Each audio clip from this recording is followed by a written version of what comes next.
που εμείς καλούμαστε να χρησιμοποιήσουμε τη φαντασία μας και να δώσουμε καινοτόμες λύσεις. Αυτή τη στιγμή στην Ελλάδα το έχουμε πολύ ανάγκη και ας με επιτραπεί να πω ότι μοιάζουν λίγο σαν την βασίλισσα της Χιονάτης, που επί χρόνια νόμιζε ότι είναι ωραιότερη όλων, και τώρα που ο μαγικός καθρέφτης μας δείχνει την αλήθεια, θυμώνουμε, ανησυχούμε βέβαια πάρα πολύ, αλλά θυμώνουμε ότι θέλουν να σπάσουν τον καθρέφτη. Όταν στην επέτειο των 40 χρόνων του Μάη έγραψε κι άλλο ένα βιβλίο, Forget 68. Νομίζω ότι και εμείς θα έπρεπε να το πούμε αυτό. Forget μεταπολίτευση. Ας ξεχάσουμε τα στερεότυπα και τις αγγελώσεις μας.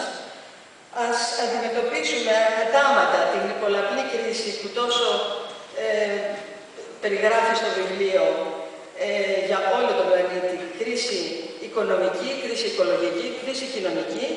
Και για την Ελλάδα θα προσθέτεται και κρίση πολιτισμική, δηλαδή κρίση τρόπου σκέψης. Ας κοιτάξουμε μπροστά, το οφείλουμε στα παιδιά μας. Αλλά καλύτερα να μας το πει ο ίδιος. Αγαπητές φίλες και φίλοι, ο Ντανί Κομβεντίδης.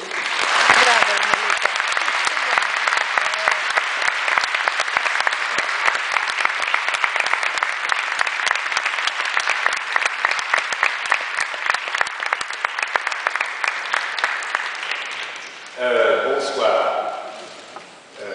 Oui, parce que je ne parle pas grec. Ça y est, vous avez tous... Alors bonsoir encore une fois. C'est toujours avec un sentiment d'émotion que je parle en Grèce. Ça me surprend peut-être. C'est pour une raison très simple.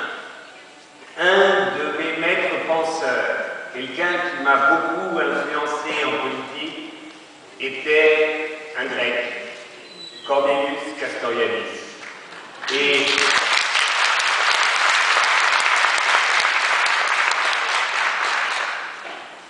Castoriadis et moi, on n'a pas toujours été d'accord sur tout, mais sa pensée, sa rigueur a été pour moi en fait l'orientation que je me suis donnée.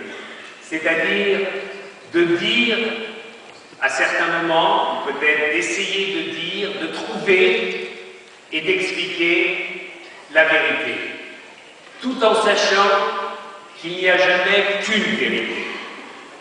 Chacun a sa vérité et notre problème en tant qu'être humain, c'est d'essayer de définir une vérité collective, de collectivement, par un dialogue, par une discussion, par des contradictions, laisser émerger ce qui pour nous pourrait être la vérité du moment.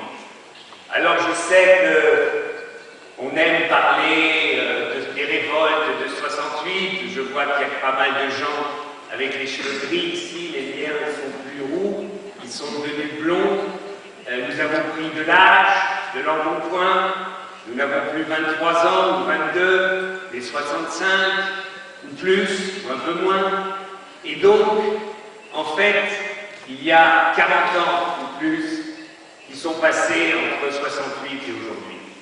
Et si j'ai fait un livre, Forget 68, c'est parce que je crois qu'on ne peut pas toujours et en permanence revenir à ces rêves de jeunesse pour expliquer le présent ou même s'orienter vers l'avenir. Ça ne veut pas dire liquider ces rêves de jeunesse, ces pensées de jeunesse, ça veut dire simplement continuer à penser, continuer à réfléchir. Alors, quand on a fait ce livre, que faire? Je l'ai fait avec des amis, parce qu'on ne pense jamais de manière individuelle. C'est en dialoguant, en discutant, qu'on écrit, qu'on réécrit, qu'on transforme. Donc en faisant ce livre, évidemment, je ne pensais pas encore à la crise grecque.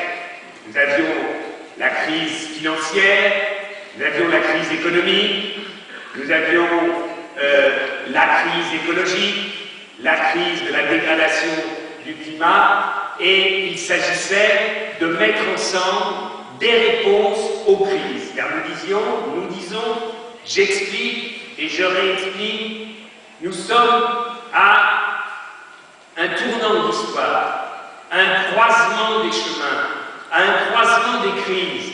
On ne peut pas d'abord régler la crise financière, puis la crise économique et après la crise environnementale.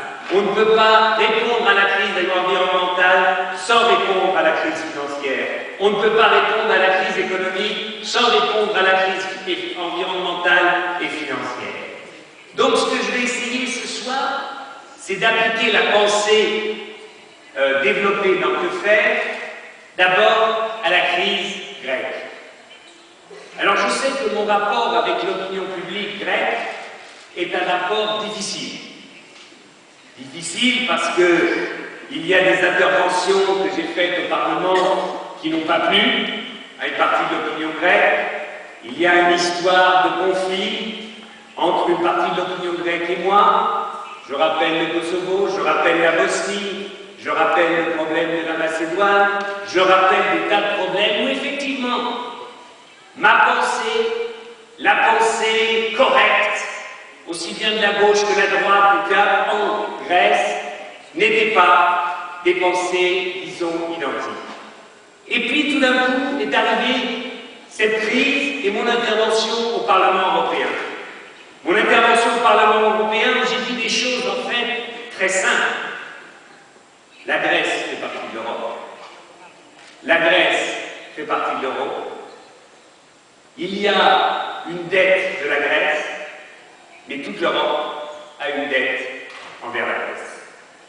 Toute l'Europe. Parce que cette idée de l'Europe, cette idée de la démocratie, vient pas seulement, mais surtout et aussi de Grèce. Donc on arrête de dire qu'il y a une dette grecque. Il y a une dette de l'Europe envers la Grèce, et il y a une dette de la Grèce envers les marchés financiers, envers les banques.